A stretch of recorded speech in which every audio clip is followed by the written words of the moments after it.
커피 브랜드 스타벅스가 2025년 1월 28일 2025 회계연도 1분기 실적을 발표했습니다. 신임 CEO 브라이언 니콜이 취임한 후 첫 번째 실적 발표인 만큼 투자자들의 관심이 집중되었는데요. 이번 실적 발표의 핵심 내용을 정리해 보겠습니다. 자, 스타벅스는 매출 94억 달러, 주당 순이익 EPS 0.69달러를 기록하며 시장 예상치였던 매출 93억 달러 그리고 EPS 0.67달러를 소폭 상회했습니다. 다만 주당 순이익은 전년 동기 대비 23% 감소해 여전히 수익성 악화가 지속되고 있음을 보여주는데요. 주요 실적 지표를 정리해 보겠습니다. 매출 94억 달러, 전년 동기 대비 변화 없음. EPS 0.69달러, 예상치는 0.67달러, 전년 대비 감소. 글로벌 동일 매장 매출 마이너스 4%, 예상치는 마이너스 5.5%. 미국 시장 매출은 마이너스 4%, 거래량은 8% 하락했고요. 평균 주문 금액이 증가했습니다. 중국 시장 매출은 마이너스 6%, 전분기 마이너스 14% 대비 개선이 되긴 했습니다. 전반적으로 실적은 예상보다는 나았지만 글로벌 동일 매장 매출 하락이 4분기 연속 지속되고 있다는 점은 부담 요소로 작용하고 있습니다.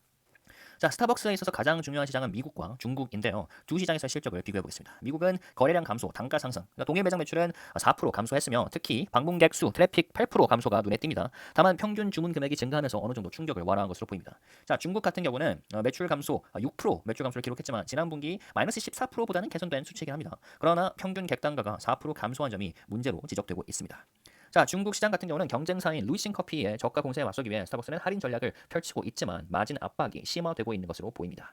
한편 스타벅스는 지난 2024년 9월 CEO로 취임한 브라이언 니콜의 리더십 아래 Back to Starbucks라는 회복 전략을 추진하고 있습니다. 매장 내 고객 경험을 강화하고 스타벅스의 핵심 가치로 돌아가 브랜드의 정체성 회복을 강조하는 전략인데요. 주요 이니셔티브는 다음과 같습니다. 일단 메뉴 간소화, 운영 효율성을 높이고 대기 시간을 단축하기 위해 음식과 음료 메뉴를 약 30% 축소한다는 거고요. 그리고 구매 고객 우선 정책. 자, 고객이 매장 내에서 좌석이나 화장실을 이용하기 위해서는 반드시 메뉴를 구매해야 하는 정책을 재도입했고요. 그리고 디지털 혁신, 디지털 메뉴 도입 및 모바일 주문 시스템 개선을 통해 매장과 온라인 주문을 더욱 효과적으로 관리를 하겠다는 거죠. 또한 이번 분기 동안 순 377개 신규 매장을 추가하여 전 세계 매장 수를 4만 개 이상으로 확대했습니다. 향후 미국 내 매장 수를 2배로 늘리는 가능성도 모색 중이라고 하네요. 자, 주가 살펴보겠습니다.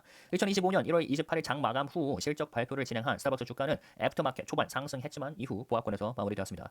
정규장이 열리면 어떻게 될지 뚜껑을 뜯어봐야 알 것 같은데요. 한편 SPX 주가는 지난 1년간 7% 상승했습니다. 1년 단위로 보니까 큰 변화가 없어 보이지만 중간중간 폭락과 폭등을 겪었죠. 보시다시피 애널리스트 목표가 평균은 약 106달러로 지금보다 6% 정도 높습니다. 매수 의견은 13명, 홀드 의견은 6명, 매도 의견은 3명으로 투자 심리가 혼재된 상태죠.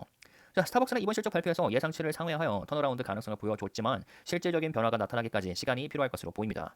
긍정적인 요인과 부정적인 요인으로 나눠보자면 긍정은 예상보다 나은 실적 발표로 불확실성을 조금 해소했다. 그리고 신임 CEO의 전략이 점진적으로 효과를 보이고 있다. 또한 중국 시장이 개선할 조짐을 보이고 있다가 있겠고 부정적인 요인으로선 동일 매장 매출이 4분기 연속 하락하고 있다. 그리고 미국 시장 트래픽 감소 문제 해결이 좀 필요할 것으로 보이고요. 그리고 중국 시장 할인 경쟁이 심화되고 있다. 이렇게 긍정과